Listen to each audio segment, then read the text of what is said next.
WBFF Pro Blake Sinclair, and today guys I'm talking to you about my supplement regime, supplement protocol, what it looks like at 5.5 weeks out from my pro debut, and just my opinion on supplementation. So first things first, supplementation, is it necessary? No. Do I recommend it? If done correctly, yes. So that's my real brief thoughts on supplementation. Pretty much supplementation is that in itself. It is meant to supplement. It is never meant to replace or be there instead of anything. It is to aid in recovery, performance, and focus. So that's my quick little spiel. I think a supplement stack should be quite bare and consist of things you need rather than gimmicky products. So everything here, I have 7 supplements. I use these daily, or they get put in at some point during my prep and become a daily. So they may not be used year round, but they all have their purpose. So let's start with everybody's favorite, protein. So here we have a WPC Rule1 blend. I prefer birthday cake flavor. This shit tastes good. But WPC, because I prefer the thicker consistency as opposed to WPI. People get nitpicky and say, oh, faster absorbing, high protein yield. Not by much, man, so come on.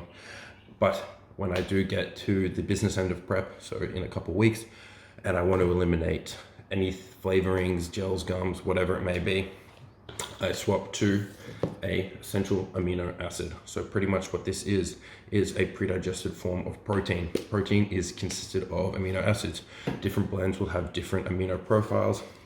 This one has a stacked amino profile. So have a gaze.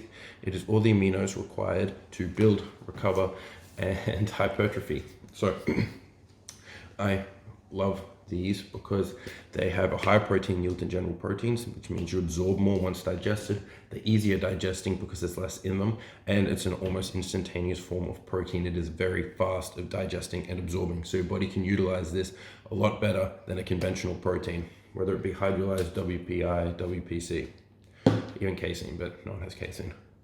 Then something I'm a big believer of, because when we diet, we tend to restrict our food variety, and this in turn restricts our micronutrient intake. Now, some people are really good with eating macros, me, not so much.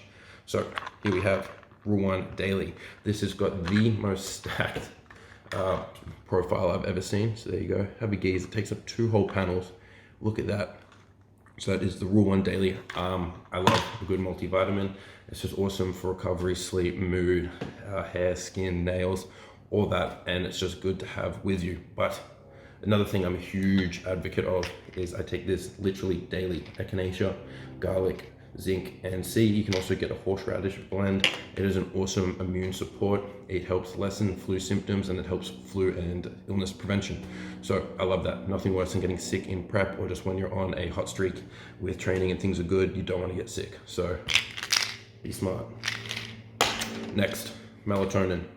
This is a lifesaver, because last prep I was working 3 jobs, one of them being in a nightclub, and I was finishing work at 4 a.m. and then I was having to get back up at 9, 10 to go back to work. So this is awesome for anxiety, it is awesome for sleep, and it is awesome for mood. It's going to help you have a deeper, more restful sleep.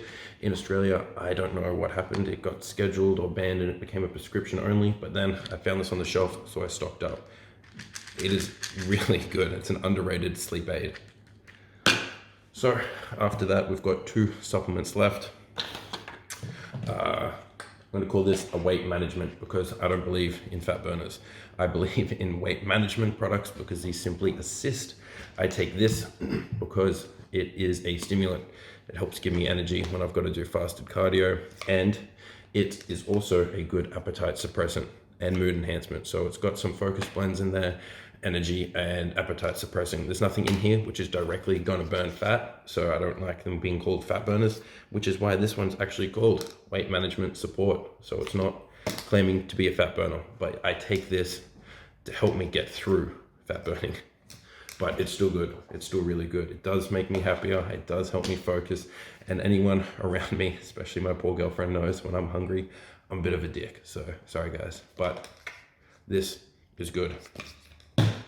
Last but not least, probably the most famous supplement genre, PreWorkout. I really like FinaFlex's PreWorkout because it is clinically dosed. And if you don't know that if you don't know what that means, it means everything in here is dosed high enough to elicit the response it was intended to elicit. Meaning, if they have a stimulant in here and you require a gram to get energy from it, they will put in a gram or more. Whereas other products will put in a third of a gram, half a gram to say they've got it, but that half a gram actually does fuck all because it's not enough to stimulate you. So, super strong blend, super awesome tasting. I think this is my third tub of the gumball flavor, and it's damn good. So check them out. But that is my 7 product stack, which I take daily. Again, my vitamin little concoction here, literally a daily. That is a must. I love that stuff. Pre-workout, again, daily, maybe a couple times a day, depending on how I feel. And then we've got protein daily, and then these two just come in and out when required. So there you go. Those would be my 5 supplement go-tos. If you had to pick any supplements, would be a good protein, a good pre-workout, a good daily, and immune support, and a sleep aid. Because you build muscle in your sleep. If you're not sleeping well, you're not recovering well. And then, as needed, add in other supplements. Again, don't buy into big fat burners. It's a gimmick. Weight management is good. That's a good name for them. But anyway, guys, if you found this insightful, informational, whatever it may be, subscribe, check out my channel. I've got tons of recipes up there for how to make food taste good, how to fit calorie dense foods in just dieting. I've got all kinds of shit, so check it out.